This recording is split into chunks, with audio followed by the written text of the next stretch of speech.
नमस्कार दोस्तों, स्वागत है आपका साइंस जर्नी में। दोस्तों, आज डिजिटल जमाना है, खबरें डिजिटली पहुंच रही है। Phone, internet, computer, TV digital माध्यम बने हुए हैं। सुबह की अखबारें भी अब अतीत बनती जा रही हैं। किताबें पढ़ना, लाइब्रेरी जाना भी डायनासोर की विलुप्त जैसे काल की याद दिलाने लगा है। कारण सिर्फ और सिर्फ जो इन्फॉर्मेशन मैनुअल मेथड से हम लोग लेते थे, वही अब हाथ में पड़े सेल फोन, टैब, कंप्यूटर के माध्यम से पहुंचने लगा है। जब सुविधा बढ़ती है तो दुरुपयोग भी बढ़ने के चांसेस बढ़ जाते हैं। कहा गया है, प्यास का मजा उसे ही मिलता है जिसके पांव कभी रेगिस्तान में पड़े हों। लेकिन उनका क्या जो अकल बेचकर, अल्लाह ईश्वर गॉड को खुश कर करवा कर, डर और डरा कर इंसानों को भेड़ बकरियों की तरह मानसिक तथा आंशिक तौर पर गुलाम बनाकर हिंसा, शोषण, नफरत पैदा करते और करवाते रहें, वो भला विज्ञान की सुविधाओं का क्या सदुपयोग करेंगे। ये तो उसी तरह की बात हुई कि एक बंदर के हाथ में उस्तरा दे दो और सोचो कि वह आपकी दाढ़ी अच्छी से बना दे। आप समझ सकते हैं वह आपकी दाढ़ी कितनी अच्छी तरह बनाएगा। यही हाल है इन पंडे, मुल्लों और पोपों का। अनपढ़ गवारों के हाथ जो पुश्तैनी धंधा हजारों साल से मिला है, उसकी आड़ में ये मानव सभ्यता को जो आपस में बांट कर, एक दूसरे से नफरत कर, दंगे फसाद, कत्लेआम कर जो नफरत की सौगात दी, वह जाहिलियत की सौगात विज्ञान की सुविधाओं को दुरुपयोग कर मानव के आपसी रिश्ते, भाईचारे के बीच में ही खाई को और चौड़ा कर गहरा कर दी। और इसके लिए इस्तेमाल किया इनने फेक न्यूज को, यानी अफवाहों के पुलिंदा को। तो सवाल यह है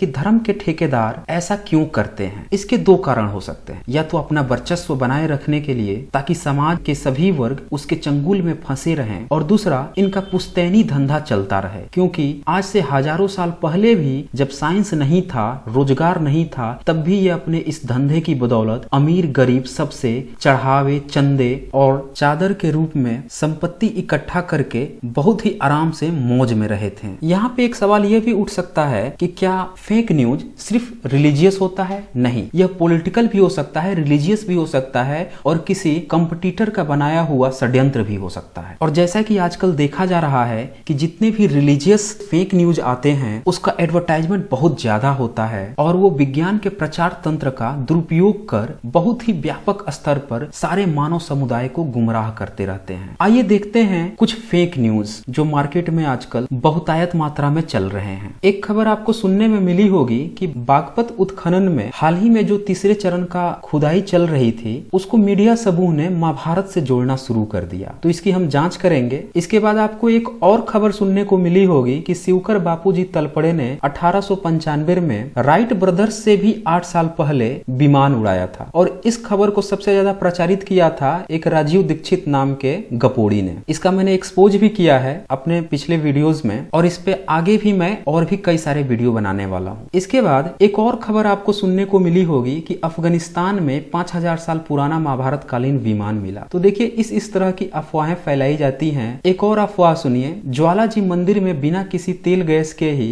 हजारों लाखों करोड़ों सालों से एक ज्योति जल रही है, और जिसका पता लगाने में वैज्ञानिक फेल हो गए हैं। अगर आप अपने आसपास देखें तो जो भी रिलीजियस पर्सन हो गए, वो चाहे अनचाहे में फेक न्यूज के शिकार होते हैं, और वो इन्हीं फेक न्यूज को एक दूसरे को बताकर और ज्यादा फैलाते रहते हैं। और जब इनकी जांच होती है तो पता चलता है कि ये पूरी तरह से अफवाह थी, और इनके पीछे सिर्फ और सिर्फ धर्म का एक षड्यंत्र था, ताकि लोग गुमराह हो सके और उसके चंगुल में फंसे रहें। तो सवाल यह है कि जब आप मीडिया न्यूज से इस तरह की खबरें सुनते हैं, तो कैसे पता लगाएंगे कि क्या सच्चाई है और क्या सच्चाई नहीं है। मेरे पिछले वीडियोज में कुछ अच्छे कमेंट आए थे जिसमें तरह तरह के अफवाहों की लिस्ट दी गई थी, और ये कहा गया था कि सर इस पे भी वीडियो बनाइए। एक लिस्ट मैं आपको दिखा रहा हूँ। इसमें एम अंसारी जी ने ये बताया है कि it's a small suggestion, please make videos on battle of Mahabharata, Kumbhakarna size, अजान on moon, Jesus splitting on the ocean in two, Noah ark, और इसी तरह की इनने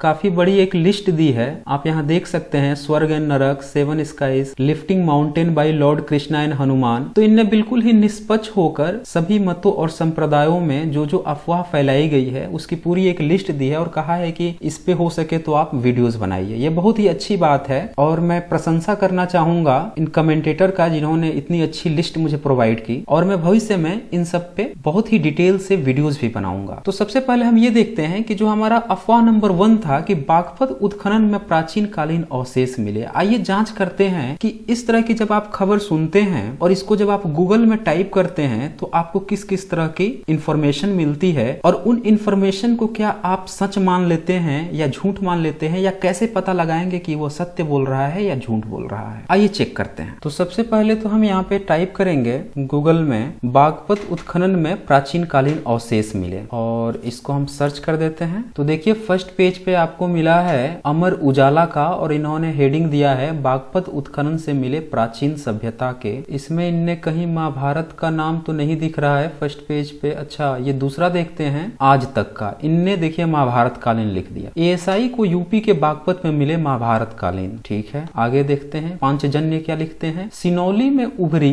सरस्वती कालीन सभ्यता। तो बागपत में ही सिनौली जगह है जहाँ पे उत्खनन हो रहा है, और इन्होंने सरस्वती कालीन से इसे जोड़ दिया। अब जरा सोचिए, हमने इतिहास में पढ़ा था कि भारत की सबसे पुरानी सभ्यता जो है वो सिंधु घाटी सभ्यता है, मोहनजोदड़ो हड़प्पा है, और उसके बाद से हमारी गंगा वैली सिविलाइजेशन आई है जो कि पिछले 2500 सालों से अभी तक चल रही। तो अब देखिए, आपने सरस्वती कालीन सभ्यता नाम नहीं सुना होगा, लेकिन इनने पांचजन्य ने ये भी एक प्रोपोगंडा चला दिया यहाँ पे। फिर आगे वीडियोज भी कुछ आ गए हैं। अब देखिए ये वैनिटी न्यूज है, इनने भी महाभारत का नाम दे दिया, और ये सी न्यूज भारत है, इनने बागपत में उत्खनन प्रक्रिया जारी नर कंकाल के साथ। तो ये देखना पड़ेगा, तब आपको पता चलेगा कि ये लोग क्या क्या घुट्टी पिला रहे हैं। फिर ये ए न्यूज है, और इनने क्या प्रोपोगंडा लिखा है, आखिर काल बोल उठा बागपत और खोल दिया इतिहास। वाह। फिर आगे बीबीसी न्यूज को देखिए, ये इंटरनेशनल ब्रांड है। तो ये क्या लिखते हैं कि उत्तर प्रदेश के बागपत जनपद के एक गांव में पिछले दिनों सिंधु कालीन सभ्यता के कुछ अवशेष और कंकाल मिले हैं। अब देखिए, ये चूंकि इंटरनेशनल ब्रांड है तो इसीलिए ये फर्जी की बात न लिखकर ये एक्चुअल बात लिखने का प्रयास कर रहे हैं कि जो हमारी सबसे पुरानी सभ्यता थी सिंधु कालीन, उसी से रिलेटेड कुछ अवशेष मिले हैं। क्योंकि जो अवशेष मिला है, अगर वो 4000 साल, 3500 साल या 5000 साल के अंदर का है, तो वो सिंधु सभ्यता घाटी, मोहनजोदड़ो या हड़प्पा संस्कृति से जुड़ा हुआ हो सकता है। आगे इन्होंने हड़प्पा, तक्षशिला और मोहनजोदड़ो का भी नाम यहाँ पे लिखा है। अब ये डिटेल से हम पढ़ेंगे तो वहां से मिलेगा। अभी तो हम सिर्फ फर्स्ट पेज देख रहे हैं कि लोग क्या क्या लिख रहे हैं। फिर देखिए dailyhunt.in क्या लिखते हैं कि बागपत उत्खनन में मिले नर कंकाल, तांबे की तलवार, और इसी में जब आगे आप पढ़िएगा डिटेल से तो थोड़ी सी आपको जानकारी मिलेगी कि ये क्या बताना चाह रहे हैं। इन्होंने भी यहाँ पे हड़प्पा का नाम लिया है। फिर आगे भास्कर.com ये भी लिखते हैं कि up news Baghpat Mahabharat time. देखिए महाभारत का नाम इनने भी डाल दिया। गूगल न्यूज, ये न्यूज 18 का है। तो ये क्या कह रहे हैं न्यूज 18 कि बागपत में मिले महाभारत काल के अवशेष। तो देखिए न्यूज 18 ने भी महाभारत काल बता दिया। एनडीटीवी खबर ये क्या बता रहे हैं कि बागपत के सनौली गांव में मिले शाही कब्रिस्तान, और इसमें मिले हैं अवशेष कई अहम संकेत देने वाले हैं इस पुरातात्विक खुदाई से 5000 साल पहले। तो देखिए ये कब्रगाह की बात कर रहे हैं कि कब्रगाह मिली है। तो 5000 साल पहले भारत में तो हमेशा ही जलाई जाती थी लाशें, लेकिन फिर भी कब्रगाह मिल रही है, तो ये एक बहुत ही अच्छी सोचने वाली बात है। और इन्होंने ये भी लिखा है कि अहम संकेत देने वाले हैं, लेकिन इनने नहीं लिखा यहाँ पे कि ये महाभारत कालीन है। चलिए अच्छी बात। फिर नई दुनिया, इनने भी यहाँ पे महाभारत कालीन लाक्षागृह तक लिख डाला। तो अब यहाँ से आप अनुमान लगा सकते हैं कि जो 2-3 न्यूज मीडिया थी उन्होंने महाभारत का नाम नहीं लिया, और उन्होंने जो वास्तविक सच्चाई है जो कि इतिहास में पढ़ाया जाता है सिंधु सभ्यता घाटी, उनका नाम लिया। जबकि कुछ लोगों ने सीधे सीधे महाभारत का नाम ले लिया। और आप जानते हैं कि इतिहास में महाभारत काल कुछ था ही नहीं, और न ही इसे पढ़ाया जाता है। ये सिर्फ मान्यतावादी लोगों की सोच है। तो फिर जो लोग रिलीजियस हैं, जिनका मानना है कि हाँ महाभारत काल था, वो तो इसे देखकर चारों तरफ टूट पड़ेंगे कि हाँ महाभारत का मिल गया, महाभारत का मिल गया। पूरी न्यूज भी नहीं पढ़ेंगे, बस एक हेडलाइन पढ़ेंगे और चारों तरफ फैला देंगे कि हाँ महाभारत काल का मिल गया। अब जो टीम जांच कर रही है, वो टीम जब इन अवशेषों को लेकर जाती है, लैब में चेक करती है, और उनकी जो रिपोर्ट आती है उस रिपोर्ट की कोई नहीं बात करेगा। लेकिन ये जब जांच चल रहा है और जो मीडिया कवर कर रहा है, उसे ही देखकर ये निष्कर्ष निकाल लेंगे। अब ये देखिए अमर उजाला को मैंने यहाँ पे ओपन कर दिया है, और इसमें हम पढ़ेंगे कि अमर उजाला क्या बताना चाह रहे हैं। इनने यहाँ पे लिख दिया कि निर्देशक अमित राय जैन है, शहजाद राय शोध संस्थान के। फिर इसी में ये तरह तरह की कहानी भी लिख डालते हैं, और इसमें काम की बात आपको सर्च करनी है, क्योंकि मीडिया न्यूज जो है वो इंफॉर्मेशन नहीं देती बल्कि आपको डेटा देती है। वो तरह तरह के मसाले बनाएंगी ताकि लोग जो है उस मसाले को पढ़ने के लिए उसकी खबर पढ़ते रहें। अब देखिए काम की बात यहाँ पे लिखी है, दरअसल यहाँ से गुजर रहे ईस्टर्न पेरिफेरल हाईवे के लिए वह प्राचीन टीलों व खेतों को खोदकर रातों रात मिट्टी आदि दब गई। इस कारण यहाँ जमीन में दबी मानव एवं स्त्री के प्राचीन कालीन प्रमाण जमींदोज हो गए हैं। इसके बावजूद टीले से झांकती प्राचीन कालीन दीवारों एवं अन्य पुरावशेषों से अभी भी विलुप्त मात्रा में यहाँ ऐसे प्रमाण मौजूद हैं जिनको देखकर सहज ही अनुमान लग जाता है। बता दें कि समय समय पर शोधकर्ता यहाँ आकर शोध कर प्राचीन सभ्यता से जुड़े प्रमाण एकत्र करते रहे हैं। तो देखिए, जो शोधकर्ता होते हैं वो आते हैं, शोध करते हैं और देखकर फिर इतिहास की किताबें लिखते हैं। तो जो इतिहास की किताबें लिखते हैं उसमें वो उसे सिंधु सभ्यता घाटी बताते हैं। उनके पास सारे संसाधन होते हैं, कार्बन डेटिंग मेथड से वो उसके पुरातन होने का ही पता लगाते हैं, गवर्नमेंट का सपोर्ट होता है और फिर इसकी टीम जांच करके उसका पुटअप पुरातत्व विभाग में जाता है और इतिहास की किताबों में झलकता है। लेकिन जो धर्म के धंधेबाज हैं वो इसी मीडिया न्यूज को हवाला बनाकर धर्म की रोटी सेकते रहते हैं। अब यहाँ पे ध्यान दीजिएगा, धर्म का धंधेबाज यहाँ पे आया नहीं, उसने कोई शोध किया नहीं, न उसके पास कोई टेक्निक है जिससे वो ये पता लगाए कि यह जो अवशेष मिला है वो किस काल का है और उस काल के डीएनए से मैच कर रहा है कि नहीं कर रहा है। इसके पास तो कुछ भी है नहीं, बस खुदाई हुई, साइंस के उपकरणों से ही जांच हुई और उस जांच के बाद से उसे किताब में डाला गया कि यह सिंधु सभ्यता घाटी की है और धर्म के धंधेबाज ने अपने धंधे में इसे डाल दिया कि नहीं ये तो महाभारत कालीन है, ये तो रामायण कालीन है। तो इस तरह से फेक न्यूज फैलती है। आपको आइडिया लग गया होगा। आइए अब मैं आपको एक दूसरा भी एग्जाम्पल दिखाता हूँ। अब ये जो दूसरी न्यूज थी आज तक की जिसने लिखा था कि महाभारत कालीन, इसको भी ओपन करके आप देख लीजिए। जब इसे आप ओपन करेंगे तो देखिए ये क्या लिख रहा है, एएसआई को यूपी के बागपत में मिले महाभारत कालीन राज परिवार के अवशेष। तो महाभारत कालीन भी लिख रहा है, फिर राज परिवार के अवशेष भी लिख रहा है, लेकिन प्रमाण यहाँ पे उसने दिया है कि नहीं दिया है ये पढ़कर ही पता चलेगा। चलिए पढ़ लेते हैं। इसने क्या लिखा कि जिन्हें महाभारत काल का माना जा रहा है। अब महाभारत काल का कौन मान रहा है ये नहीं बता रहा है। ये नाम तो ऊपर इसने लिख दिया है कि एएसआई, ठीक है, लेकिन इसने ये नहीं लिखा कि एएसआई ने कहा। ये बोल रहा है कि माना जा रहा है। अब कौन मान रहा है, धर्म के धंधेबाज मान रहे हैं या इसका संपादक मान रहा है, इसके बारे में ये नहीं बोल रहा है। फिर आगे क्या लिखता है कि इन्हें दिल्ली के लाल किले में लाया गया है और उनकी स्टडी की जा रही है। मतलब अभी स्टडी चल रही है, तब तक ये आपको जज बन के फैसला सुना दिया कि ये महाभारत काल का है। चलिए आगे देख लेते हैं। फिर आगे इसमें ये लिखते हैं, दिल्ली के लाल किले में स्थित पुरातात्विक संस्थान में एक कहानी को फिर से रचने की कोशिश की जा रही है। इसमें मदद मिली है 3 ताबूत, कंकालों, रथ, तलवारों आदि के अवशेष से जो एएसआई को हाल में यूपी के बागपत से खुदाई में मिले हैं। इन अवशेषों को महाभारत कालीन बताया जा रहा है। देखिए फिर इसने अपने धर्म के धंधे को इसमें घुसेड़ दिए कि महाभारत कालीन बताया जा रहा है। भाई ये भी साथ में लिख देते हैं ना कि कौन बता रहा है, तो और ज्यादा क्लियर हो जाता। कंफ्यूज किया जा रहा है क्योंकि भारत में रिलीजियस पर्सन की संख्या ज्यादा है, लोगों को गुमराह करके शुरू से ही रखा गया है, चाहे वो मुसलमान हो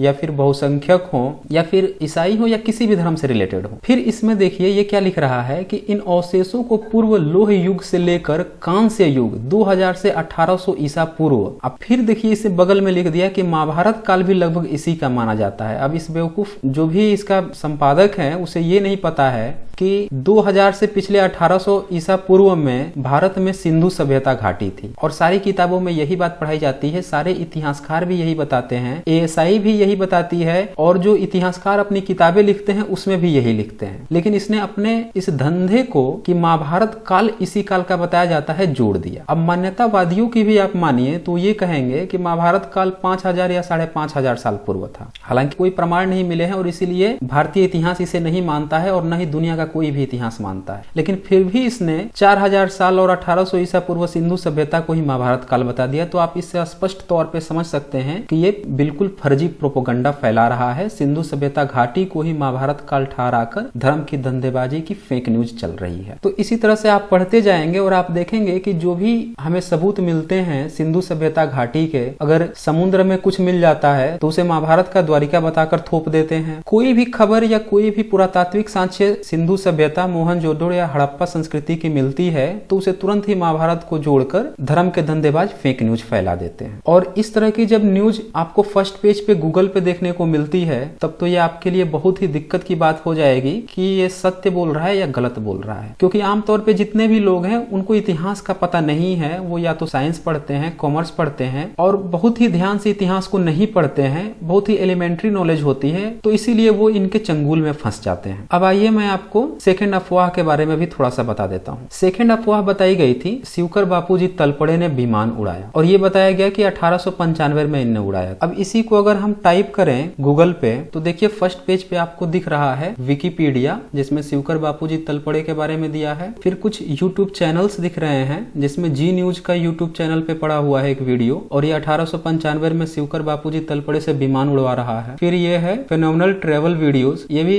बहुत फेक न्यूज दिखाता है यूट्यूब चैनल, और ये भी उड़वा रहा है शिवकर बापूजी तलपड़े से। फिर लाइव हिंदी है, ये भी इसने भी उड़वा दिया। इसी तरह से आगे आप और देखते जाइए फर्स्ट पेज पर, तो देखिए why doesn't Shivkar Bapuji Talpade gate credit for constructing and something something, ये क्योरा है। आप जानते हैं कि विकिपीडिया और क्योरा आजकल माध्यम बने हुए हैं इंफॉर्मेशन के, और जितने भी धार्मिक लोग हैं वो धार्मिक न्यूज को अपने पक्ष में डालकर लोगों को गुमराह कर रहे हैं। तो इसी तरह की आपको न्यूज मिलती जाएगी, और इन वीडियोस को देखकर आपको लगेगा कि वास्तव में इसने उड़ाया था, क्योंकि फर्स्ट पेज पे आपको इसी तरह की न्यूज मिल रही है। लेकिन यहाँ पे आपको ये बात याद रखना है कि जो मीडिया न्यूज होती है और जो भी ये वेबसाइट्स होते हैं, आप इन पे पूरी तरह से स्पेशली इतिहास और धार्मिक बातों के पक्ष में जो न्यूज आती है उन पे विश्वास नहीं कर सकते, क्योंकि ये पूरी तरह से प्रोपोगेंडा बेस्ड होती है। अब जैसे मैं आपको दिखाता हूँ विकिपीडिया का ही एग्जाम्पल के तौर पे, ये विकिपीडिया है, इसको आप पढ़ेंगे तो इनने भी शिवकर बापूजी तलपड़े से विमान उड़वा रखा। विकिपीडिया की एक खास बात ये होती है कि इसको कोई भी एडिट कर सकता है, और जो एडिट करता है वो तुरंत ही रिफ्लेक्ट बैक होता है। अब देखिए मैंने एडिट क्लिक किया तो यहाँ पे लिख के आ गया स्टार्ट एडिटिंग, और ऊपर क्या लिख रहा है, anyone can edit and every improvement helps, thank you for helping the world discover more. तो आप देख रहे हैं कि कोई भी इसे एडिट कर सकता है, मतलब आपकी मर्जी है, आप फर्जी न्यूज इस पे एडिट कर दो और उसके प्रमाण के तौर पे कोई सा भी फर्जी एक लिंक दे दो। अब देखिए यहाँ पे आप इसको एडिट भी कर सकते हैं, और फिर आपको एक रेफरेंस देना होता है, और इस तरह से एक फेक न्यूज तैयार हो जाती है। फिर इसे तुरंत ही स्क्रीनशॉट लेकर चारों तरफ घुमा दीजिए और लोगों में फर्जी न्यूज फैलाते रहिए। तो इस तरह से विकिपीडिया भी फेक न्यूज फैलाने का एक माध्यम बना हुआ है। लेकिन विकिपीडिया का जो रेफरेंस होता है उसको आपको चेक करना जरूरी है। कोई भी न्यूज आप पढ़ रहे हैं और वो न्यूज आपको कहां से मिल रही है, रेफरेंस से ही आपको पता चल पाएगा कि रेफरेंस कितना सही है या कितना गलत है। तब फिर आप एक अनुमान लगा सकते हैं कि न्यूज आपको सही मिल रही है या गलत। तो रेफरेंस 1 में देखिए flying high Deccan Herald. Deccan Herald क्या है, न्यूज मीडिया है। देखिए यहाँ पे आपने रखा तो ये न्यूज मीडिया आ गया। अब न्यूज मीडिया के आधार पे आपने विकिपीडिया लिखा है, तो कितना सही होगा कितना गलत होगा ये आप ही अनुमान लगा लीजिए। फिर द ओरिजिन, फिर इसके आगे आप देखिए the myth of the Indian aviator, इस पे आप क्लिक करेंगे तो ये भी न्यूज मीडिया ही दिखेगा। फोर्थ रेफरेंस है a flight over Chowpatty made history the Times of India, ये भी न्यूज मीडिया है। तो इसमें जितने भी रेफरेंस आप देखेंगे जो न्यूज मीडिया के होंगे उनके सत्य होने की प्रोबेबिलिटी बहुत ही कम होती है। हो सकता है सही भी हो सकता है गलत भी हो। यहाँ पे अगर कोई रिसर्च पेपर मिल जाए तो फिर आपका काम बन सकता है। अच्छा, रिसर्च पेपर में भी आपको ये बात का ध्यान रखना होगा कि रिसर्च पेपर कहाँ का है, किसी लोकल का है या किसी वेल रिकॉग्नाइज्ड यूनिवर्सिटी का है। अब जैसे यहाँ थर्ड रेफरेंस में जब आप क्लिक करते हैं तो आपको एक रिसर्च पेपर मिलता है a critical study of the work Vaimanika शास्त्र। इसको आप गूगल पे भी टाइप करेंगे तो आपको मिल जाएगा, या इसकी वेबसाइट पे भी जाके आप देख सकते हैं। इसको जब आप पढ़ेंगे तब आप पाएंगे कि यहाँ क्लियर तौर पे लिखा हुआ है कि doctor Talpade of Bombay tried to make models under the guidance of Shastri ji, but that he was not successful in making any of them fly. मैं आपको पूरा बता देता हूँ डिटेल। ये सुब्बा राव शास्त्री थे जिन्होंने 1922 में एक किताब लिखी थी और उसी किताब को प्रचारित करवा दिया कि ये भारद्वाज विमान शास्त्र है। आजकल धर्म के धंधेबाज उसी किताब को वैदिक इतिहास और आज से लाखों करोड़ों साल पुराना बताकर प्रचारित कर रहे हैं। ये भी एक फेक न्यूज है। इस पे मैं पूरी डिटेल से एक वीडियो बनाऊंगा, एक हफ्ते के अंदर ही वो वीडियो अपलोड भी करूंगा। वहां से आपको पूरी जानकारी मिलेगी कि ये सुब्बा राव शास्त्री ने क्या क्या षड्यंत्र किया था और किस तरह से विमान शास्त्र के नाम पे पूरे भारतवासियों को विश्व पटल पे शर्मसार कर दिए। क्योंकि जब आप कोई षड्यंत्र करते हैं और उसकी पोल खुलती है तो बहुत ज्यादा बेइज्जती होती है। मैंने इस पे एक वीडियो भी बना रखा है, उसको आप देख लीजिएगा। बहुत लोगों को आपत्ति है कि ये रिसर्च पेपर कितना सही है कितना गलत है, तो मैं आपको बता दूं कि ये साइंटिफिक ओपिनियन का रिसर्च पेपर है और इस रिसर्च पेपर पे लेबल लगा है डिपार्टमेंट ऑफ एरोनॉटिकल इंजीनियरिंग और डिपार्टमेंट ऑफ मैकेनिकल इंजीनियरिंग, और 1974 में यह पेपर पब्लिश हुआ था। और ये Indian institute of science Bengaluru का है, नाम तो सुना ही होगा सबने। तो इसीलिए वैसे प्रूफ जो कि रिसर्च पेपर के होते हैं और किसी वेल रिकॉग्नाइज्ड यूनिवर्सिटी या किसी ऑर्गेनाइजेशन के द्वारा प्रकाशित होते हैं, तो वो सत्य सत्य के करीब होते हैं या वो पूर्णतः सत्य होते हैं। और इस तरह की जो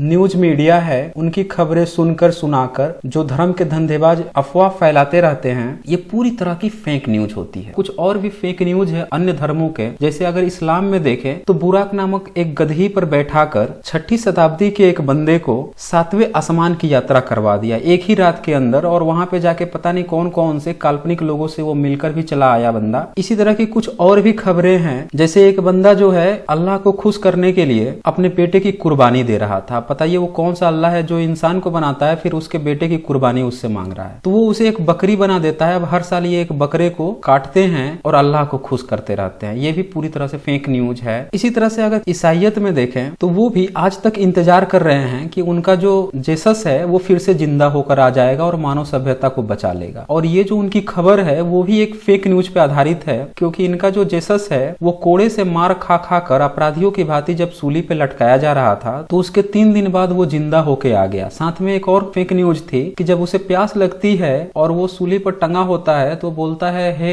परमात्मा, तो पानी ऊपर से बरसने लगती है, मूसलाधार बारिश होती है और 3 दिन तक बारिश होते रह जाती। तो इस तरह तरह की फेक न्यूज फैलाकर धर्म के धंधेबाज अपने अपने पुश्तैनी धंधे को मजबूत बनाने की सोचते हैं। लेकिन चूंकि ये विज्ञान का युग है और पूरी तरह से सारे के सारे एक्सपोज होते जा रहे हैं और अब वो हास्य के पात्र बनते जा रहे हैं। अगर उनमें थोड़ी सी भी तमीज है, थोड़ी सी भी शर्म बाकी है तो सच्चाई को स्वीकार कर लें। और सबसे महज सच्चाई तो ये है कि कोई भी चमत्कार नहीं होता है, हर घटना के पीछे कोई ना कोई कारण होता है। जो हमारे कुछ हेरिटेज हैं, जैसे कि कुछ किताबें हो गई, चाहे वो वेद पुराण कुरान बाइबल कुछ भी क्यों ना हो, उनको संग्रहालय में रखवा दे। वो ऐतिहासिक किताबें हैं, उनके नाम पर अपना पुश्तैनी धंधा चलाकर अब लोगों को गुमराह करना बंद करें। आज की न्यू जनरेशन फेक न्यूज की इसलिए शिकार हो जाती है क्योंकि धर्मों में सभी की आस्था है, और वो आस्था इसलिए है क्योंकि वो देखते हैं कि उनके माता पिता पीढ़ी दर पीढ़ी वही काम करते आ रहे हैं और बचपन से जिस चीज की प्रैक्टिस हो जाती है वो उसी को सत्य मान लेते हैं बिना जाने बगाहे। वैसे सभी लोगों से मेरा अनुरोध है, सत्य क्या है और असत्य क्या है इसका पैमाना सिर्फ और सिर्फ विज्ञान है, क्योंकि किसी भी चीज को मापने के लिए एक तराजू का होना जरूरी है